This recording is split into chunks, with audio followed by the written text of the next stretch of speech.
Greetings and welcome to the dear energy of Sagittarius. The ninth house is open. We're going to go ahead and learn a bit in terms of the wisdom of how to approach the month of August 2023 when it comes to the ninth house and the energy of Sagittarius. This month we'll be doing the Great Mirror, which is a 9-card spread devised by the Order of the Twin Sun. To see particular energies between Sagittarius and a significant other, please take only what you will in terms of this. Use your discretion, and we'll go ahead and get started now. So firstly, I like to look at karma, and basically we're going to see what's going on in terms of action or non-action for the month of August. Thank you for returning. Thank you for subscribing or unsubscribing, as you will. The channel fluxes at around 1,300 followers, and it probably will go down again soon. I don't mind. That's fine. If you need a private reading, I am very open. I don't expect that, and that's fine too. Just make sure to subscribe if you would like free future readings in terms of the general collective energies of Sagittarius. Okay.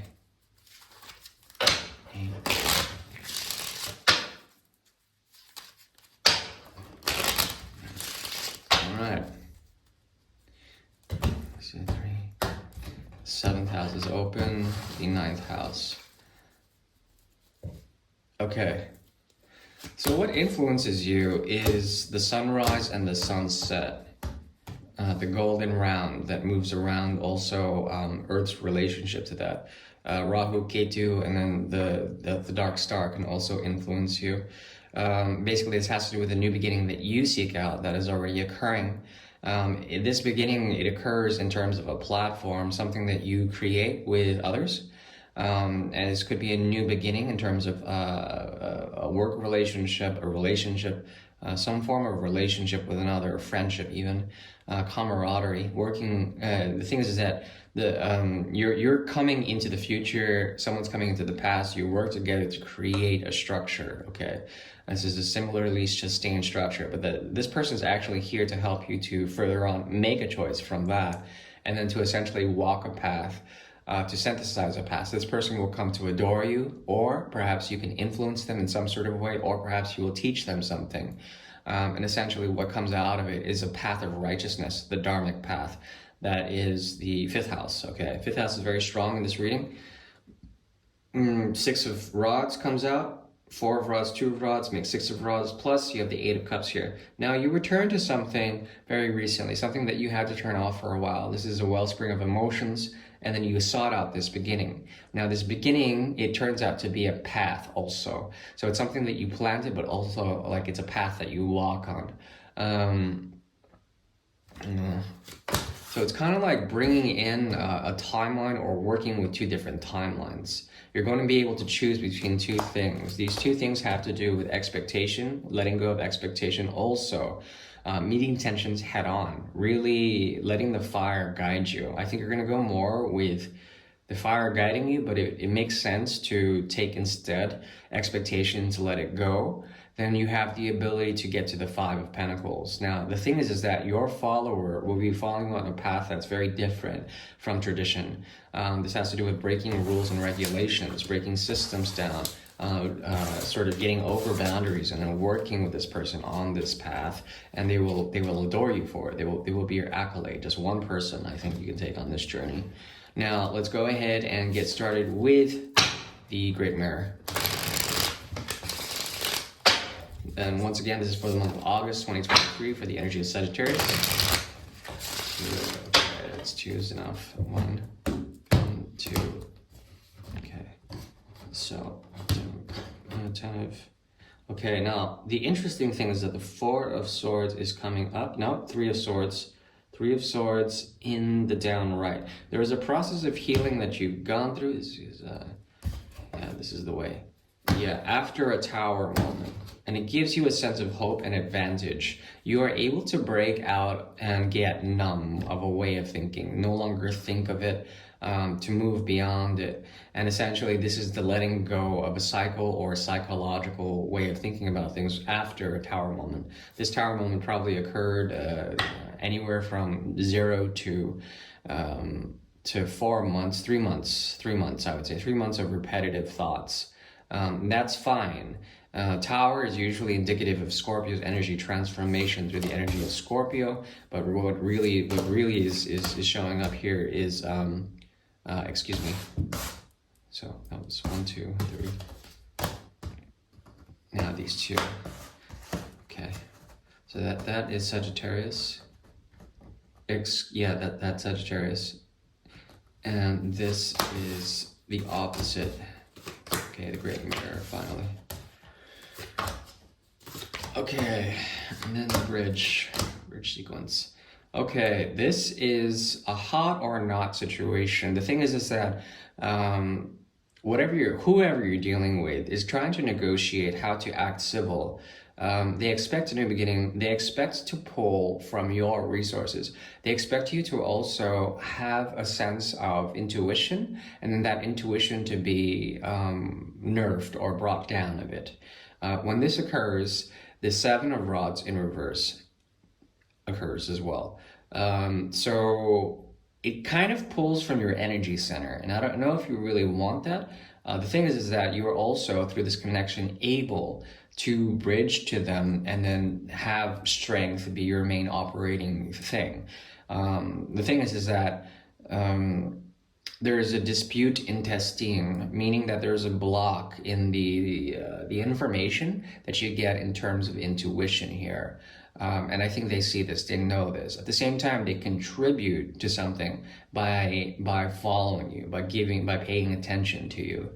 6 of Rods shows up here in the reverse. 6 of Rods did show up earlier with the 4 and the 2. Now, there's a lot of rod sequence here, and this has to do with the beginning of a new form of connection that's very new, and they expect you to meet them halfway.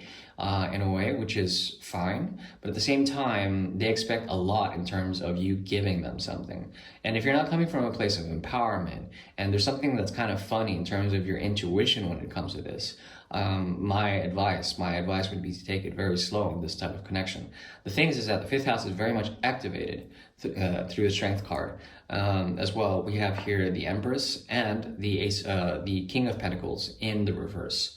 Now, when it comes to this, there's something about what you say, what you do in terms of relationship that helps you to manifest balance and equilibrium to everyone. The thing is that if your intuition is shut off right now and there's a need to root, the keyword is root, your stomach and your throat, the way you elucidate things, the way you say things, and then the way you stabilize and ground things, it's very important for you to be grounded first.